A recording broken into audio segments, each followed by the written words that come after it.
शास्त्र एजुकेशन। मैं हूं आपकी साइंस टीचर मैत्री और मैं लेकर आ गई हूं आपके लिए एक बहुत ही बढ़िया और एकदम नया video on the topic crop production and management. Students, इस टॉपिक का इंट्रोडक्शन और कुछ एग्रीकल्चर प्रैक्टिस हम पहले पढ़ चुके हैं और आज हम उसी पार्ट को कंटिन्यू करने वाले हैं। आई होप कि आपने इससे पहले वाला वीडियो देख लिया होगा और अगर नहीं देखा है तो अभी जाइए शिक्षा एजुकेशन पे और इससे पहले वीडियो को जरूर देखिए ताकि आपको पता चले कि हम बेसिकली पढ़ क्या रहे हैं। इसके अलावा अगर आप चैनल पे नए हैं तो लाइक कीजिए, शेयर कीजिए, सब्सक्राइब कीजिए और आगे बढ़ते हैं आज के वीडियो की तरफ। स्टूडेंट्स, हमारा टॉपिक चल रहा है crop production and management. Crop production and management chapter is all about how are you going to increase the resources of the food that are available to you. यानी कि आपके पास जो फूड के resources हैं उनको आप किस तरह से मॉडिफाई करेंगे, ऐसी क्या एग्रीकल्चरल प्रैक्टिसेस हैं जिनका आप ध्यान रखेंगे तो आप ऑब्वियसली प्रोडक्टिविटी बढ़ा पाएंगे। So now let's move ahead and start with today's video. मैंने लास्ट वीडियो में आपको बताया था कि प्रिपरेशन ऑफ सॉइल है और सोइंग ऑफ सीड्स हैं, then we have got adding manure and fertilisers, right, irrigation, then protection of the crop. ये सभी मेथड्स हैं, ये सभी प्रैक्टिसेस हैं। अगर आप इनकी डिलिजेंटली फॉलो अप करते रहेंगे तो आपको आपका डिजायर्ड प्रोडक्शन जरूर मिलेगा। सो आज हम शुरू करेंगे। सबसे पहले हम बात करेंगे preparation of soil. So what is preparation? आपको भी पता है किसी भी चीज की प्रिपरेशन उस पर्टिकुलर इवेंट को या फिर किसी भी चीज की सक्सेस के लिए प्रिपरेशन बहुत जरूरी होती है। तो इफ इन केस हम क्रॉप प्रोडक्शन की बात कर रहे हैं तो जब तक सॉइल प्रिपेयर्ड नहीं है तब तक सोइंग ऑफ सीड्स नहीं हो सकती, adding manure, fertiliser, nutrient management कुछ भी नहीं हो सकता। तो सॉइल का प्रिपरेशन बहुत ही इंपॉर्टेंट है। जस्ट उसी तरह जैसे एग्जाम से पहले एग्जाम की तैयारी है ना, क्योंकि जो प्रोडक्टिविटी है वो फाइनल रिजल्ट होता है फार्मर्स का। सो इसीलिए उन्हें शुरुआत प्रिपरेशन से करनी है। तो सबसे पहली प्रिपरेशन ऑफ सॉइल के लिए क्या करते हैं? Loosening of soil particle. जो सॉइल पार्टिकल्स आपस में कंबाइन होकर हार्ड पेबल्स इन सब में कन्वर्ट हो चुके हैं। इसके अलावा इन सबको ब्रेक करना, इनकी लेवलिंग करना, लूजन करना, ये है प्रिपरेशन ऑफ सॉइल। आप देख सकते हो preparation of soil is loosen and tile before seeds are sowing. We are sowing seeds before which we need to loosen the soil. Okay? इसके अलावा हम प्लो को इस पर्पस के लिए यूज करते हैं। प्लो, हो, कल्टीवेटर, ये कुछ एग्रीकल्चरल इम्प्लीमेंट्स हैं जिनका हम यूज कर रहे हैं इस पर्टिकुलर प्रोसेस के लिए। ठीक है, अब अगर प्लोइंग होती है तो जितने भी न्यूट्रिएंट्स हैं जो कि सॉइल की लोअर लेवल पे रहे होंगे वो ऊपर की तरफ आ जाते हैं। इसके अलावा सॉइल पार्टिकल्स जो एक दूसरे से बहुत क्लोजली पैक्ड हो गए हैं और अब वो पोरस नहीं रह गए, एयर पैसेज नहीं हो पा रही, तो वो मेंटेन हो जाती है अगर हम प्लोइंग कर रहे हैं। सॉइल में एयर पास होना बहुत जरूरी है। अगर सॉइल में एयर पास नहीं होगी तो सीड्स जो है वो जर्मिनेट नहीं हो पाएंगे, प्रॉपर ग्रोथ नहीं हो पाएगी। सो इसलिए loosening of the soil particle is very important process. It is going to increase the level of nutrient on the top of the soil. Also, it allows air to pass. जब air pass होगी तो जितने भी microbes हैं वो भी वहाँ properly sustain कर पाएंगे। So इस तरह से preparation of soil बहुत ही important role play कर रही है। अब इस particular process के लिए हम कौन से tools को use करते हैं? Let's have a look at agricultural implements that are used for the purpose. सबसे पहले plowing is the method.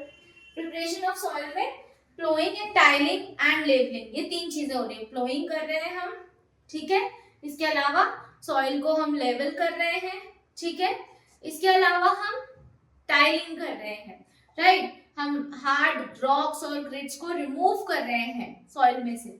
So basically plowing is done with the help of a plow. Plow is an ancient tool, okay? ये modern tool नहीं है, ancient tool है जिसमें हम जो bulls होते हैं उनकी हेल्प से एक wooden shaft के थ्रू plowing की जाती थी, जिसकी वजह से जो soil है उसके nutrients जो है वो नीचे से ऊपर की तरफ आ जाते थे, right? So इसमें क्या होता है कि fertilizers को add करना आसान रहता है plow की हेल्प से। अगर कोई unwanted plant है soil में तो वो भी क्या हो जाता है, मिक्स हो जाता है आपके सॉइल के साथ ताकि न्यूट्रिएंट कंटेंट बढ़ जाए, right. So this was the traditional tool that was used earlier. Rather than this, the other tool that was used was hoe. Okay, hoe is also a device that was used for the leveling and tiling of the soil, right. Next is cultivator, which is a modern method. Cultivators are the modern methods that are used for the process of plowing of this, or you can say preparation of soil.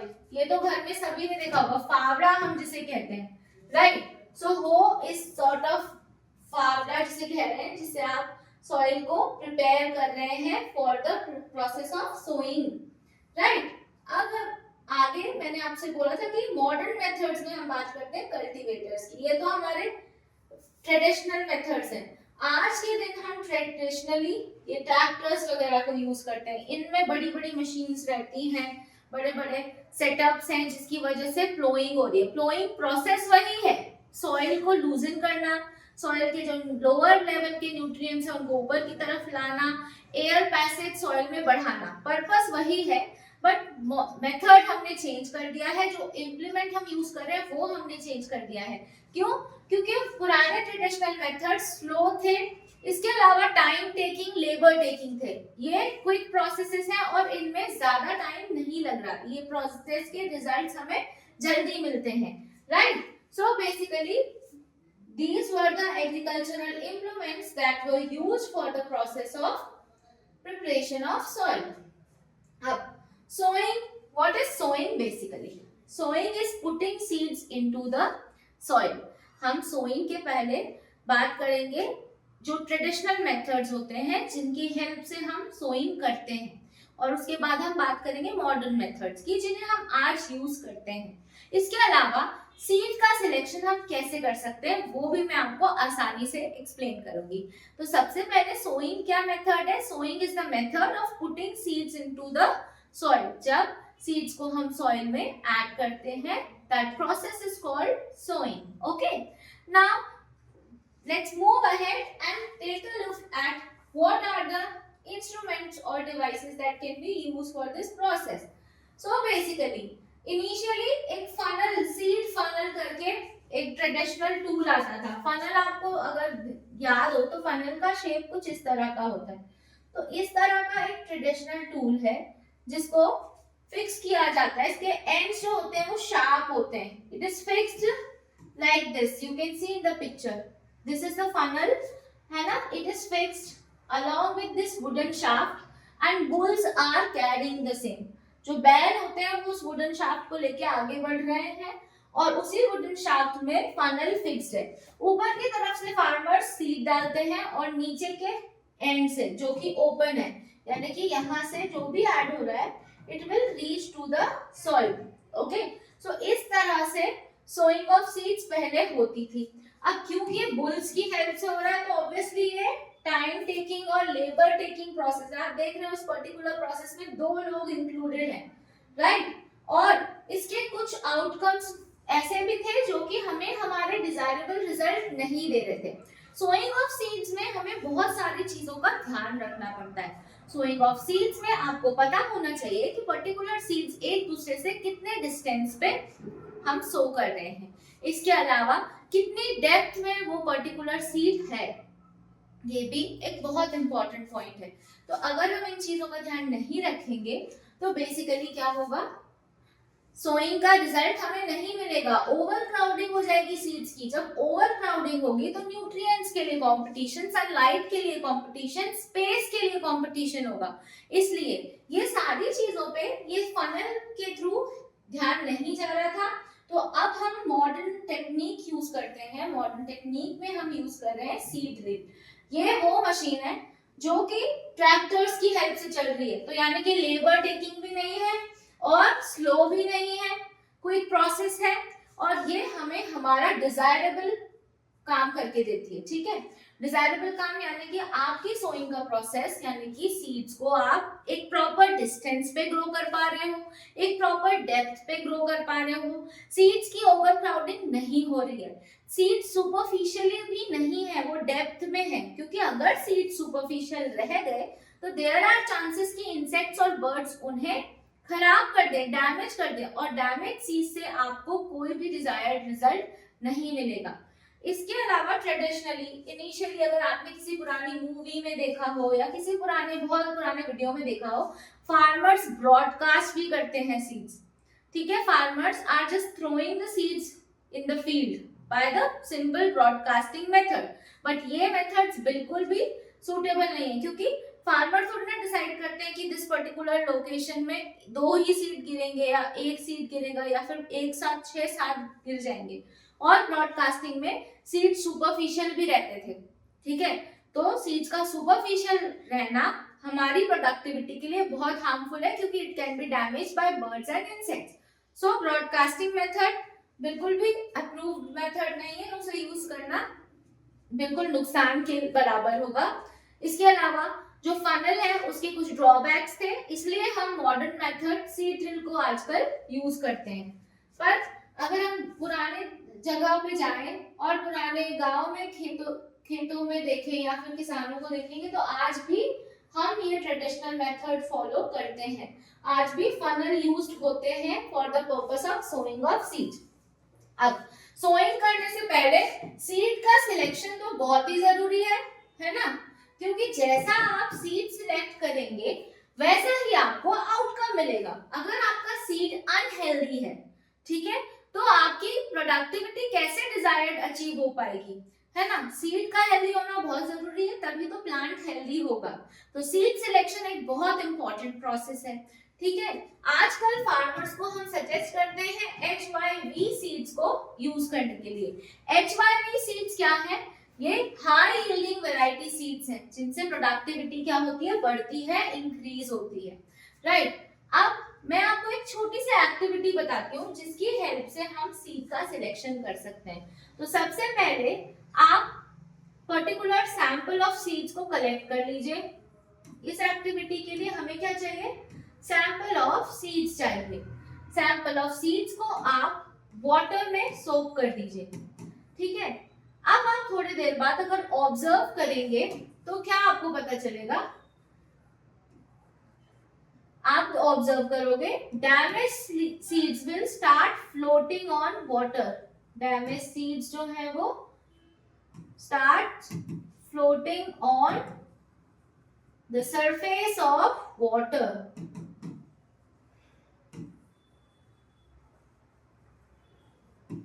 बिल्कुल इस तरह, ये देखिए, suppose ये आपका beaker है जिसमें आपने सारे सीड्स को ऐड किया हुआ है, ठीक है। आपने पानी को ऐड किया, तो जितने भी सीड्स हेल्दी सीड्स थे they are now settled at the bottom, लेकिन जो डैमेज है वो सीड्स यहाँ ऊपर सरफेस पे फ्लोट करेंगे।